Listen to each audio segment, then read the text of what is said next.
كان في واحدة زمان في حارتنا اسمها أم حمد، لا عندها ضمير ولا قصد. كل يوم تدخل بين الناس وتوقع ما بينهم وتكذب وتقول كلام ما حصلش.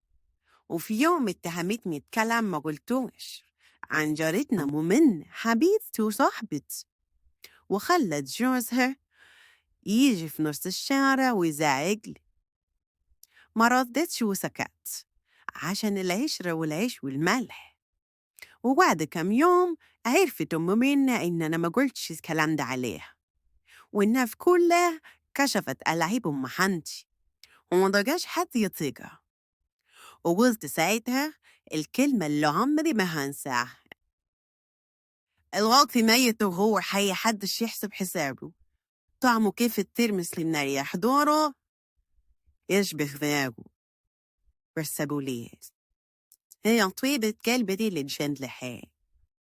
ويا ريت ما تنسوش تشتركوا في القناة وتفعلوا زر الجرس عشان يوصلكوا كل مثل أنا بقول. وسؤال حلقتنا النهاردة: يا ترى إيه المثل اللي قالته برنس النهاردة؟